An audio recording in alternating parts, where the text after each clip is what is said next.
அப்புறம்னா InShot ஆப்பை பற்றி தான் பார்க்க போகிறோம். இன்ஷாட் ஆப்பை வந்து எப்படி யூஸ் பண்ணுறாங்க. இப்போ பார்த்தீங்கன்னா இந்த இடத்துல ப்ளஸ் சிம்பிள் கீழே இருக்குல்ல, கீழே வந்து லெஃப்ட் சைடில் இருந்து இருக்குல்ல, அதை தான் அந்த அந்த ரெட் கைன் ஐக்கானை வந்து நீங்கள் யூஸ் பண்ணி இதை வந்து என்னென்னா வீடியோவோட எந்த வீடியோவோ ஒரு இமேஜையோ வந்து அப்லோட் பண்ணிட்டு அதுக்கப்புறம் வந்து அந்த இமேஜை வந்து நம்ம வந்து இப்போ வந்து பெருசு பண்ணுறதா இருந்தால் எந்த சைஸில் வேணுமோ அந்த சைஸில் மாற்றிக்கலாம். அதுக்கப்புறம் பார்த்திங்கன்னா நீங்கள் வந்து இப்படி எக்ஸ்டெண்ட் பண்ணுறதுக்கு இது பண்ணுறது ஸ்க்ரீனில் வந்து இப்படி இது பண்ணிங்கன்னா உங்களுக்கு வந்து பெருசாகவும். அதுக்கப்புறம் பார்த்தீங்கன்னா இந்த இடத்துல வந்து நீங்கள் வந்து ஆடியோ வந்து இன்சர்ட் பண்ண போகிறீங்கன்னா ஆடியோவை இன்சர்ட் பண்ணக்குள்ளே நீங்கள் வந்து பார்த்தீங்கன்னா இந்த இடத்துல வச்சு இது பண்ணிங்கன்னா உங்களுக்கு வந்து ஆடியோ வந்து ரெக்கார்ட் பண்ணிக்கலாம். ஆடியோ மியூசிக் எதனா வேணும் உங்களோட நீங்கள் டவுன்லோட் பண்ணி வச்சுருக்க மியூசிக் வந்து இதில் வந்து இன்சர்ட் பண்ண போகிறீங்கன்னா மியூசிக்னு சொல்லிட்டு இருக்கிறத வந்து இது பண்ணிக்கலாம். அதுக்கப்புறம் பார்த்தீங்கன்னா ஸ்டிக்கரிங்கிறது பார்த்தீங்கன்னா ஸ்டிக்கரிங்கில் வந்து உங்களுக்கு வந்து என்ன ஆப்ஷன் இருக்குன்னு பார்த்தீங்கன்னா சப்ஸ்கிரிப்ஷன் இந்த ஐகான்ஸ்லாம் இருக்குல்ல அந்த இதெல்லாம் இருக்கும், சப்ஸ்கிரிப்ஷன் பண்ணுறது அதெல்லாம் இருக்கும். அதுக்கப்புறம் பார்த்தீங்கன்னா இமேஜ்லாம் வேணும்னா நீங்கள் வந்து உங்கள் கேலரியிலேருந்து எடுத்துக்கலாம். கேலரின்றது உங்கள் மொபைலில் இருக்கிற கேலரியை வந்து நீங்கள் வந்து கேப்சர் பண்ணிக்கலாம், அது எடுத்துக்கலாம். அந்த நீங்கள் வச்சுருக்க மொபைலில் இருக்கிறத வந்து எடுத்து இன்சர்ட் பண்ணிக்கலாம். நீங்கள் ஷேர்லாம் பண்ணோன்னா இந்த உள்ளார போயிட்டு ஸ்டிக்கரிங்கில் போயிட்டு அந்த இதிலே வந்து நிறையா இருக்குது, ஷேர் பண்ணுறதுக்கு வந்து நிறையா இருக்குது, அதை பார்த்துக்கலாம். இந்த இதெல்லாம் வந்து இந்த ஆப்ஷன்லாம் இது வச்சு தான் யூஸ் பண்ணுறாங்க. அடுத்தது பார்த்தீங்கன்னா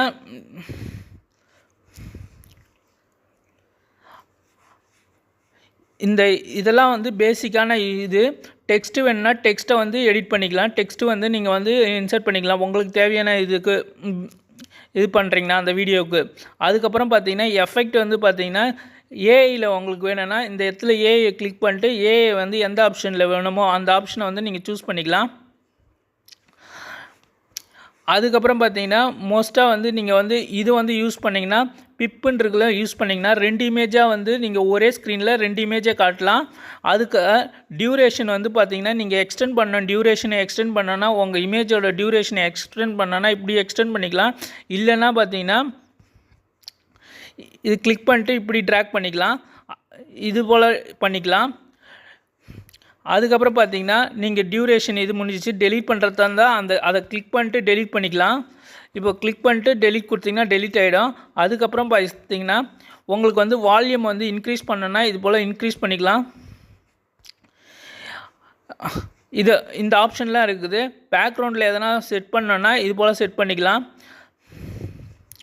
அதுக்கடுத்தது வந்து நீங்கள் ஸ்பீடாக இருக்கணும்னா உங்கள் இமேஜ் வந்து ஸ்பீடாக இருக்கணும்னா அந்த ஸ்பீடுக்கு வந்து டியூரேஷன் பார்த்துக்கலாம். அதுக்கப்புறம் நீங்கள் ஏதாவது க்ராப் பண்ண போகிறீங்க அப்படின்னு பார்த்தீங்கன்னா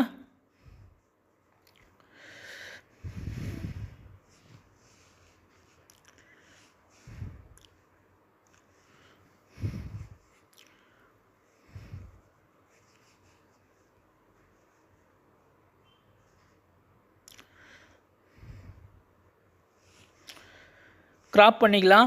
அதுக்கப்புறம் பார்த்தீங்கன்னா உங்களுக்கு வந்து என்னென்னா நீங்கள் வந்து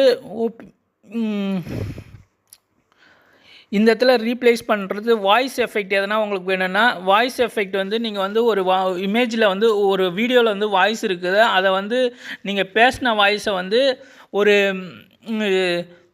வேறு எதனா அடிஷ்னலாக வந்து அதை வந்து ஃபோன் வாய்ஸு அது போல் வந்து என்னென்னா எக்கோ வர்றது அது போல் இருக்குதுன்னா அந்த வாய்ஸ் எஃபெக்டை யூஸ் பண்ணிக்கலாம். டூப்ளிகேட்னால் வந்து ரீப்ளேஸ் ஆகும். அதுக்கடுத்தது வந்து இருக்கிறது இன்னொன்றா காட்டும், அதுதான் வந்து இது.